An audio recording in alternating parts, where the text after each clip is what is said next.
नमस्कार साथियों, मैं जवाहर राजपुरोहित। आज हम आए हैं इंद्राणा हायर सेकेंडरी स्कूल में। थोड़ी देर पहले हमने शिक्षकों से बात की थी।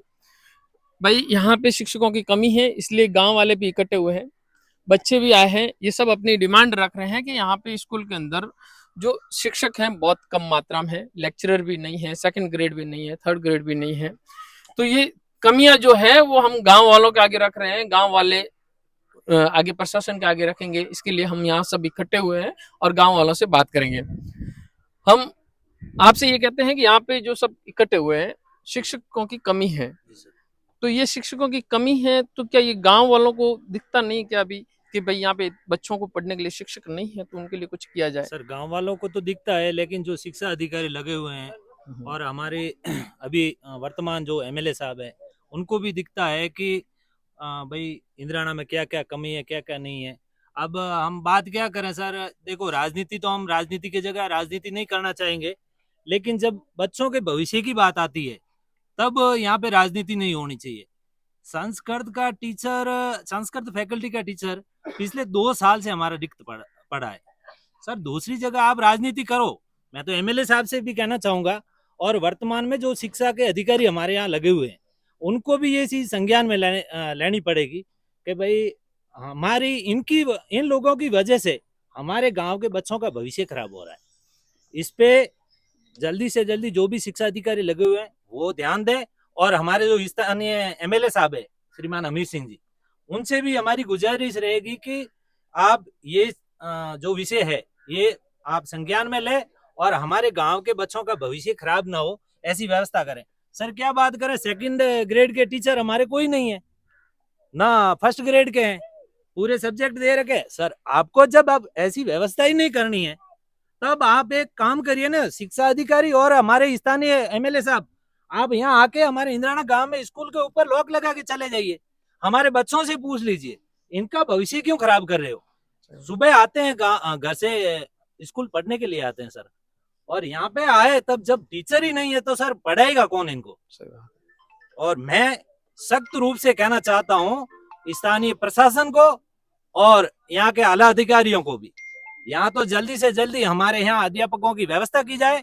नहीं करते हैं तो हम पूरे विद्यार्थियों को साथ में लेके हम सिवाना एसडीएम ऑफिस भी जाएंगे, बीडीओ के पास में जाएंगे, जो भी ऊपर वाले अधिकारी हैं, एमएलए साहब है वगैरह है, उनके साथ हम बात करने जाएंगे कि भाई हमारे यहाँ ऐसी व्यवस्था आप क्यों नहीं कर रहे हो।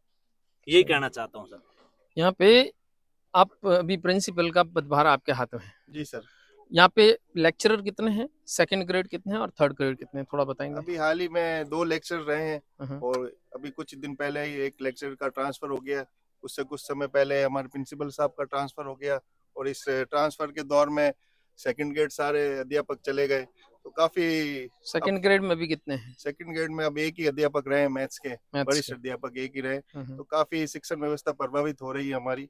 तो मैं आपके तरफ से गुजारिश करता हूँ उच्च अधिकारियों से भी और एमएलए साहब से भी कि हमारे विद्यालय में जल्द से जल्द शिक्षकों की व्यवस्था करवाएं, जिससे विद्यार्थियों का भविष्य खराब नहीं हो, क्योंकि हमारे ऊपर अभी बहुत सारा कार्यभार बढ़ गया है। हमें प्रशासनिक वो भी चीजें करनी पड़ती है, शिक्षण व्यवस्थाएं भी करनी पड़ रही है और दूसरे सब ये संभालना भी पड़ रहा है। तो एक कम हमारे मैन पावर कम होने की वजह से हम सारी चीजें नहीं कर पा रहे हैं। इससे हम आपके माध्यम से उन्हें अवगत कराना चाहते हैं कि जल्द से जल्द हमारे जो भी सुविधाएं हैं ये जल्द से जल्द आपके थ्रू करवाएं और भविष्य बच्चों का भविष्य इससे सही रहेगा, शिक्षण व्यवस्था प्रभावित नहीं होगी। Thank you. आप क्या कहेंगे कि ये जो अभी शिक्षा प्रभावित हो रही है उसके लिए आप अभी किन किन के साथ में बैठेंगे या क्या क्या काम करेंगे जिससे यहाँ पे शिक्षक लग सके? भाई हम तो यही कहते हैं कि भाई शिक्षा अधिकारी है, एमएलए साहब है और सब गांव वाले मिलके यही मांगे भाई हमारे यहाँ शिक्षक भेजे। बच्चों के भविष्य का सवाल है, सब बच्चे ऐसे ही आते हैं और चले जाते हैं। चलो, ये एक सवाल हुआ कि यहाँ पे शिक्षकों की कमी है, लेकिन इस कमी को पूरा करने के लिए अब आप क्या एक्शन लेंगे ये बताइए पहले।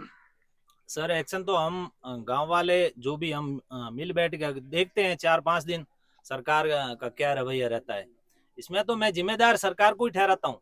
सर, यहाँ पे राजस्थान में भी एक ही सरकार है जो बीजेपी की सरकार है, ऊपर भी बीजेपी की सरकार है। जब देखो स्कूल में बैठे हैं तो राजनीति की बात नहीं होनी चाहिए, लेकिन गांव के साथ, हमारे गांव के साथ जो राजनीति हो रही है उसके लिए तो कहना पड़ेगा सर। आप बात करते हो सबका साथ सबका विकास, अरे आप सबका साथ तो ले रहे हो, लेकिन इन बच्चों का विकास क्यों नहीं कर रहे हो? जब टीचर ही नहीं आएंगे सर पढ़ाने तो विकास कैसे होगा? हम कहना चाहते हैं, हम गांव वाले भी 1-2 दिन में हम मीटिंग ले रहे हैं, अगर कोई हमारे यहाँ अध्यापकों की वगैरह व्यवस्था हो जाती है तब तो ठीक है, नहीं हो जाती है तो फिर हम गांव वाले बैठ के हम जो भी ऊपर कार्रवाई होगी हम कार्रवाई करेंगे। कोई बात नहीं। यहाँ पे अभी और भी लोग बैठे हैं, इनसे भी बात कर लेते हैं पहले कि जो यहाँ पे जो शिक्षकों की कमी आपको भी नजर आ रही है, क्योंकि और भी बहुत कम है, तो अब आप एमएलए साहब से आप क्या कहेंगे कि जल्दी से जल्दी मिल जाए? अध्यापक जल्दी से जल्दी लगाओ, जो पूर्ति करो, कम है तो उसकी पूर्ति कराओ, अच्छा, बस यही कहना चाहते हैं, दूसरे क्या कहना। आप लोगों ने कभी यहाँ पे स्कूल में आके कभी मुआयना किया गांव वालों ने कि भाई स्कूल में क्या स्थिति चल रही है, कैसे हैं? कभी अरे आते हैं, 2-3 बार आकर गए, पर कोई मतलब ही नहीं निकलता, कोई कुछ सुनता ही नहीं है। एमएलए साहब तो 2-3 बार आए, 2-3 बार कुछ सुनाई भी नहीं कर रहा। जी, एमएलए साहब से आप बात करो या ना करो, लेकिन यहाँ पे जो गांव के जो लोग हैं, क्या यहाँ पे आपने कभी ये ध्यान दिया कि यहाँ पे जितने भी लोग हैं यहाँ पे स्कूल के अंदर क्या कुछ देखने आते हैं कि भाई कैसे पढ़ाई चल रही है, नहीं चल रही है? देखने आते हैं, लेकिन स्टाफ ही नहीं है इधर, तो क्या करे देख के। नहीं, जितना स्टाफ है वो अपना काम कर रहा है। वो तो कर रहे हैं, लेकिन जो सेकंड ग्रेड के हैं, फर्स्ट ग्रेड के हैं, वो स्टाफ नहीं है, तो क्या पढ़ाई चलेगी नहीं। तो अब आगे क्या है? आगे तो अभी वो देवी सिंह ने बोला वही है प्रोग्रेस आगे। अच्छा, यानी कि अभी सब कुछ इन्होंने जो कहा है उनके हाथ में है। अब आप जो यहाँ पे बैठे हो, कब से मेरे साथ में बैठे हो, काफी समय से बैठे हो, आपने हम सब ने मुआयना किया था, यहाँ पे देखा था कैसे शिक्षक पढ़ा रहे हैं, लेकिन इतनी कमी है शिक्षकों की कि कम से कम यहाँ 20 से 25 शिक्षक होने चाहिए, उसकी जगह पे 8-10 शिक्षक हैं। क्या माहौल रहता है फिर? देखिए, जिस हिसाब से हम जब आए थे यहाँ, और इतना बड़ा गांव होते हुए भी, और ये इस गांव की सबसे बड़ी स्कूल है जिसमें सबसे बड़ी स्टैंड, और सरकार ने अब जो नई पॉलिसी के अनुसार इसको फर्स्ट क्लास से 12th क्लास कर दिया है, और उसमें भी जिस हिसाब से पहली से लेकर 5वीं तक एक ही थर्ड ग्रेड टीचर के भरोसे ये क्लासेस चल रही हैं, जिसमें सब सब्जेक्ट वही टीचर पढ़ा रही है। और इसके अलावा भी 6 से लेकर 10th तक जब सेकंड ग्रेड के जितने अध्यापक चाहिए, उनकी जगह पे सिर्फ एकमात्र अध्यापक के भरोसे ये सारे सब्जेक्ट उन्हीं के द्वारा या उनके सहयोग से जो पढ़ाए जा रहे हैं। और जिस हिसाब से मतलब सब्जेक्ट पर्टिकुलर जो एक्सपर्ट आदमी होने चाहिए उसके लिए वो यहाँ पे कोई अवेलेबल नहीं है, जिससे बच्चों का जो भविष्य वो अंधकारमय हो गया है। और इसी हिसाब से, जिस पॉलिसी के हिसाब से सरकार कहती है कि सरकारी स्कूलों में बच्चों को आवेदन करवाइए और मतलब उनको यहाँ से बैठाइए, तो आप ही समझ लीजिए जिस स्कूल में टीचर ही नहीं है तो वहाँ पे बच्चों को बैठाने से क्या फायदा। इसलिए मतलब अभिभावक गण हमेशा प्लान करते हैं प्राइवेट स्कूलों की ओर, क्योंकि जिस हिसाब से पूरी व्यवस्था होनी चाहिए वो सरकार नहीं दे पा रही है, और जैसे बच्चों की वो पढ़ाई व्यवस्था है वो खराब हो रही है, तो बच्चे कहीं अन्यत्र प्रवेश के लिए जा रहे हैं। तो इसका मुख्य कारण भी ये सरकार को संज्ञान में लेना चाहिए कि जल्दी से जल्दी अध्यापक गणों की व्यवस्था की जाए ताकि बच्चों का भविष्य अंधकारमय न हो। और इसके अलावा भी यहाँ जिस वैदिक काल से संस्कृत सब्जेक्ट जो वैदिक काल से चल रहा है उसके 2 साल से यहाँ पे टीचर नहीं है, और जो लाइब्रेरियन मैम है वो मतलब यहाँ उनके जो सहयोगी के रूप में पढ़ा रहे हैं, और वो भी खुद जैसे मतलब उन्होंने 10th क्लास के अंदर जो संस्कृत सब्जेक्ट पढ़ा होगा वो खुद पढ़ के फिर बच्चों को पढ़ा रहे हैं, तो एक एक्सपर्ट की जरूरत होती है। इसके अलावा सरकार ने यहाँ 2 फैकल्टी बना दी है, साइंस मैथ और साइंस ये एग्रीकल्चर, जिसमें कोई इनके सब्जेक्ट पढ़ाने के लिए कोई टीचर नहीं है। अभी मैम जैसे इन्होंने बताया 3 साल से कोई टीचर नहीं है। और ये भी बताऊं कि क्या बताऊं आपको, जिस एक मारवाड़ी में कहावत है कि जिस घर का मुखिया ही गायब है, या मतलब पिछले 1 साल से प्रिंसिपल भी नहीं है, तो देखिए वो मैनेजमेंट किस तरीके से चलता होगा। जिस मतलब वो जिस बारात का दूल्हा ही गायब हो जाए तो आप ही समझ लीजिए फिर उस बारात की हालत क्या होगी। तो ये स्कूल की व्यवस्था है वो उसी प्रकार चल रही है, तो सरकार को शीघ्र ही संज्ञान लेना चाहिए कि भाई यहाँ शीघ्र ही व्यवस्था करके इन बच्चों को जो इनका भविष्य वो अंधकारमय हो जो चल रहा है उसको जल्दी से जल्दी व्यवस्था की जाए। आपने एक बात बहुत अच्छी कही है कि जो यहाँ पे शिक्षकों की कमी है ये सरकार की कमी है, क्योंकि सरकार शिक्षक नहीं लगा पा रही है, भर्तियां नहीं निकाल पा रही है। लेकिन इन्होंने एक बात कही कि यहाँ पे शिक्षक न होने की वजह से शिक्षा हो नहीं पाती है, और उसी की वजह से जो पेरेंट्स हैं वो अपने बच्चों को प्राइवेट स्कूलों की ओर ले जा रहे हैं, और उसी वजह से सरकारी स्कूलों में जो स्ट्रेंथ है कम होती जा रही है और प्राइवेट स्कूलों को मजबूती मिलती जा रही है, और प्राइवेट स्कूलों वाले कहीं से भी उठा के प्राइवेट शिक्षक लगा देते हैं। अब आप बता रहे थे किसी को फोन करने की बात कर रहे थे, तो क्या किसी को फोन कर रहे हो अभी? जी सर, सीबीओ जो भी है, हाँ। अभी अभी मैंने नंबर लिया है, हाँ हाँ, उनसे भी बात करेंगे। वो शायद सही तरीके से अब अगर जवाब देते हैं तो ठीक है, नहीं देते हैं तो फिर गांव वाले मिलके उनसे बात करेंगे। अभी हम फोन लगा रहे हैं, उनसे बात कर लेते हैं।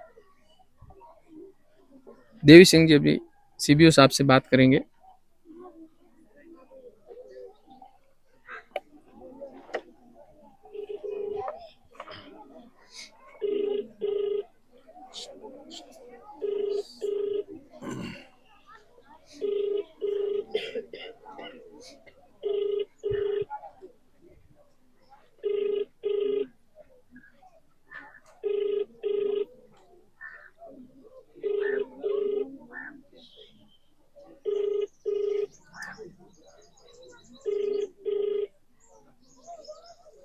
आप जिस व्यक्ति को कॉल कर रही है वह उत्तर नहीं।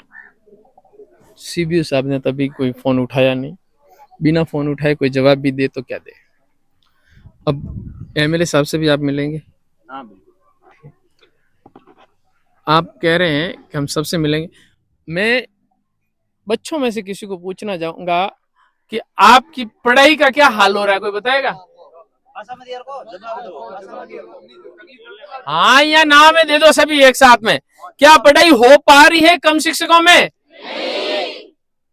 क्या आपको शिक्षकों की जरूरत है? कौन लाएगा? सरकार लाएगी, मैं नहीं। कौन लाएगी? सरकार। इन बच्चों की भी यही डिमांड है कि यहाँ पे जल्दी से जल्दी शिक्षकों की व्यवस्था हो, क्योंकि एक बार आप पूरा बता दो यहाँ पे कि कितने स्टूडेंट भी खड़े हैं, कितने गांव के लोग बैठे हैं और शिक्षक लोग भी बैठे हैं।